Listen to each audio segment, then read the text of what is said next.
Glavno torišče ali glavna oporna točka na današnji seji je bila zahteva gospoda Golobiča z dne 5.11., da se mu dodeli status preiskovanca, kot ste bili obveščeni, in potem tudi zahteva članice komisije gospe Zalo Karjeve z dne 27.11.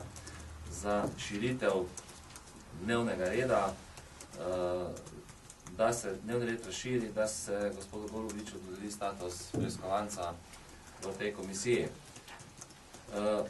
Pri tem bi vas želel spomniti, in takšno je bilo tudi moje stališče na seji komisije, namreč 6. in 7. člen zakona o parlamentarni preiskavi jasno govorita, in dovolite mi, da citiram iz vsakega člena po en stavek. 6. člen pravi: v dokaznem sklepu, ki ga sprejme pred pričetkom dokazovanja, preiskovalna komisija določi način izvedbe parlamentarne preiskave in dokazila. V dokaznem sklepu se praviloma določijo tudi preiskovanci.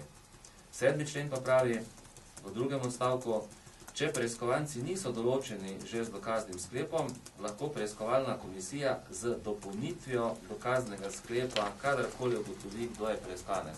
O čem je tu zadeva? Namreč najprej je treba določiti in sprejeti dokazni sklep in šele potem se lahko eventualno skupaj z dokaznim sklepom določijo preiskovanci ali pa naknadno.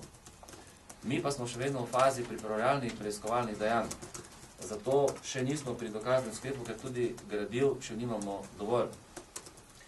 In zato je pač moje stališče bilo, da še ni pogojev za dodelitev statusa preiskovanca omenjeni osebi. Nenazadnje smo v končni fazi vsi ugotovili, da zakonodaja je res takšna, vendar je predlagateljica predloga za širitev dnevnega reda kljub temu zahtevala, da sprejmemo neki sklep naprej. Po razpravi, ki je bila opravljena, glede na to, da tolmačim poslovnik in pa tudi v tem primeru zakon o parlamentarni preiskavi, sem ugotovil, da ni pogojev, da o tem že danes sklepamo. Sem pa jasno povedal, da pa ni nobenih zadržkov, da gospodu Golobiču ne bi dodelili tega statusa, in to že takoj na začetku postopka dokazovanja. Dokler pa tega ni, pa ne želim kršiti zakon in zato tega predloga nisem dal na glasovanje.